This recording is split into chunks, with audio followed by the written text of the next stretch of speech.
नई महिला टीचर से मजाक करने के लिए स्कूल के गुंडे ने जानबूझकर उस पर दूध फेंका।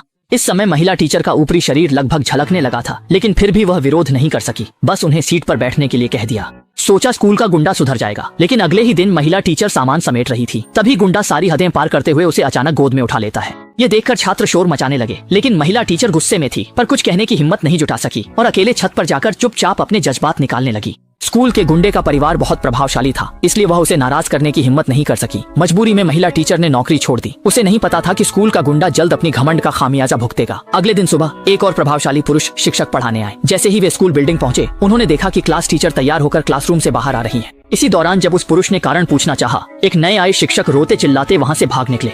असल में यह क्लास पूरे स्कूल में कुख्यात थी और इसमें हर छात्र बदमाशों का सरदार माना जाता था। अभी शिक्षक भागे हैं। यहाँ से निकाले गए 99वें शिक्षक। अब तक कोई भी नया शिक्षक इस क्लास में एक दिन भी टिक नहीं पाया है। पुरुष ने जब प्रिंसिपल की बात सुनी तो उसे थोड़ा संदेह हुआ, लेकिन जैसे ही वह क्लासरूम के दरवाजे के भीतर गया, उसे एहसास हुआ कि प्रिंसिपल की कही हर बात सच थी। अंदर न सिर्फ कोई हॉटपॉट बना रहा था, बल्कि कुछ बिगड़ी हुई लड़कियां लाइव स्ट्रीमिंग कर रही थी और कुछ तो डेस्क को जोड़कर टेबल टेनिस भी खेल रही थी। लेकिन यह सब देखकर भी उस आदमी को गुस्सा नहीं आया, बल्कि वह शांत भाव से आगे बढ़ा और उन्हें टेबल टेनिस खेलना सिखाने लगा। इसके बाद वह चुपचाप लड़की के लाइव स्ट्रीम में आ गया, जिससे बिगड़ी हुई लड़की गुस्से में वहीं उस पर भड़क उठी और गाली देने लगी। जब नए आए एक शिक्षक ने उन्हें निर्देश देना शुरू किया, तो स्कूल का गुंडा अचानक रैकेट उठाकर उस आदमी की ओर फेंक देता है। लेकिन अगले ही पल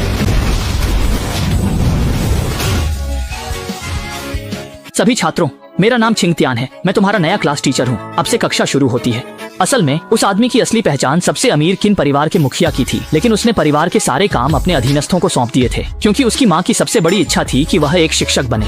माँ की अंतिम इच्छा पूरी करने के लिए ही वह आदमी स्कूल में पढ़ाने आया था। लेकिन पहले ही दिन उसे बड़ी मुश्किल का सामना करना पड़ा। कक्षा में कोई भी छात्र ध्यान से नहीं सुन रहा था। सब अपने अपने कामों में लगे हुए थे।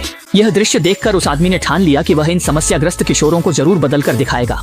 इसी समय स्कूल का गुंडा अकड़ के साथ मंच पर आया और घमंड से बोला कि पढ़ाई का कोई फायदा नहीं है, वह तो आगे चलकर किन्सर जैसा बड़ा आदमी बनेगा। उसे यह पता ही नहीं था कि उसके सामने खड़ा आदमी ही उसका आदर्श है।